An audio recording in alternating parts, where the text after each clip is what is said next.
When it came a time for me to be an intern in the seminary process, we moved from California back to the Chicago area.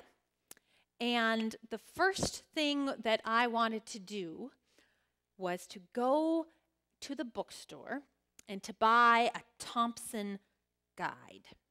They used to publish these things before our phones had all the information we ever needed right there. These beautiful spiral-bound maps of metro areas that, laid everything out on a grid, and so you could find every street in the entire metro area in this beautifully bound map. And so when we moved first to the west suburbs, far west suburbs, I could find my way into Maywood every day that summer to do my chaplain residency at Loyola. And when traffic was bad and I had to get off, I could pull out the map and I could find exactly where I was, and every street was there. I could find my way. On internship, as I'm going to visit folks and I don't know my way around a new town, there's that trusty guide. It's right there where I need it. We moved into Hyde Park for the last year of seminary, and there, anywhere we wanted to go in the city was right there in my map. And then again, in First Call, living in two different places, that map was always there to flip through, and it was one of the hardest things to let go of when we left the area. By the time we came back, there are different ways of finding your way around. But that map that had every street, not a single thing was missing, was such a treasure because I knew where I was going, or if I didn't, I could find my way. We've been talking about different images for God here in Lent, and Jesus says, I am the way. The way, the road, the path. We have all these beautiful things here. Hopefully you can see the path up here. We have had so many different images, but tonight, the way. And Thomas wants Jesus to give him the GPS coordinates, right? He wants his spiral-bound map to be there. It's all laid out. And Jesus says, oh, no, I am the way. Jesus is telling Thomas, oh yeah, you do already know the way. It's right here because you know me. You're not going to get lost. My daughter has started gymnastics classes and is very eager to go each week, partly I think because they've broken down the learning process into sort of these color-coded pages, and there's little tasks, and once you can do this, check.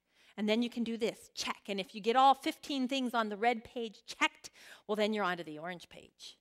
And you check off all of those things. And then you're on to the yellow page, and they go in a very obvious order, and there is no mystery about any of this. It's all laid out very clearly. And we love those sorts of things, don't we?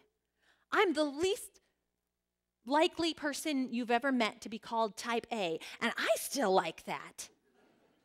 There's something very satisfying about there's no mystery, it's all very straightforward, and they've made it look nice. I couldn't do any of that, but I can appreciate it from a distance because we want to know what the steps are, right?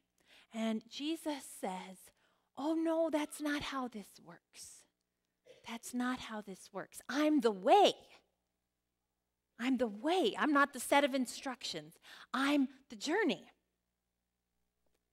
Thomas and Philip after him are going to want to know, well, how do we get there? Tangibly, how do we get to the Father? And we do that a lot, right? We even do that with this phrase. Jesus says, I am the way, the truth, and the life. And so we as Christians say, great, we have the way and everybody else is wrong. Not what Jesus is trying to do there. Not what John is even trying to do. This is about assuring Thomas that Jesus is with him. That Jesus is with him. It's not about how do we get to the Father. If you know Jesus, you can't get lost. He is the way. So often we want to have the 10 steps or the 7 habits or the 9 steps, whatever, the 7 habits, the 10 commandments, you name it. We want a checklist. And we want Alexa, right, to give us each step of the way. We want to know, okay, done, done, done. And Jesus says, no, what you get is a traveling companion. What you get is someone there along the journey, accompanying you in this being human business all the way to the cross. So these words of Jesus are as he's preparing his disciples for him to leave. He knows he's going to the cross, and he says, don't be afraid. I'm the way. So if everything hasn't been made new yet, guess what? This is not the end of the road. The cross that is coming, it's not going to be the end of the road. God is with us in Jesus. We're not reading a map to heaven. Jesus is the way. We don't have to squint and try to pin down exactly where the divine is. God is right here.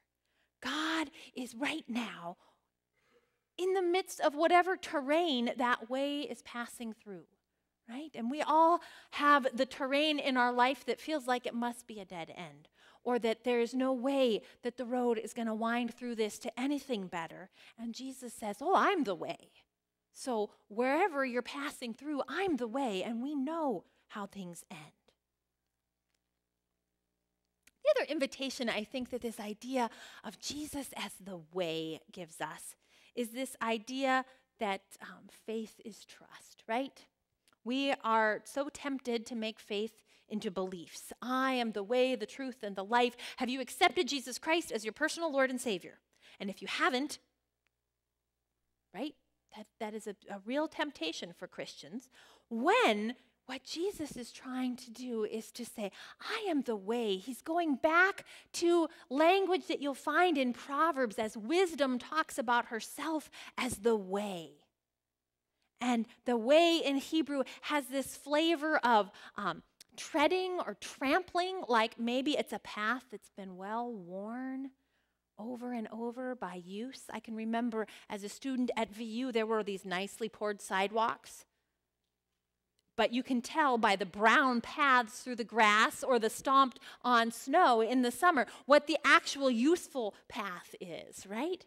And that's the idea that the way has this path in Proverbs, that wisdom, the great deep design of God calling to us is that there would be this path worn by constant use, patterns of behavior, not getting our I's dotted and T's crossed and all of our details correct, but over and over and over again, living that trust. Believe in God, believe also in me. And that word always has this flavor of relationship.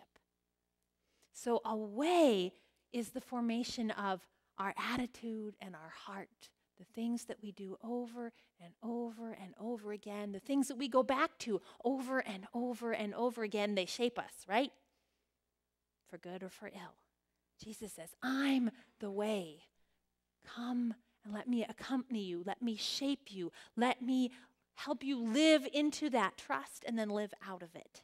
It's not surprising that the early disciples in Acts call themselves followers of the way.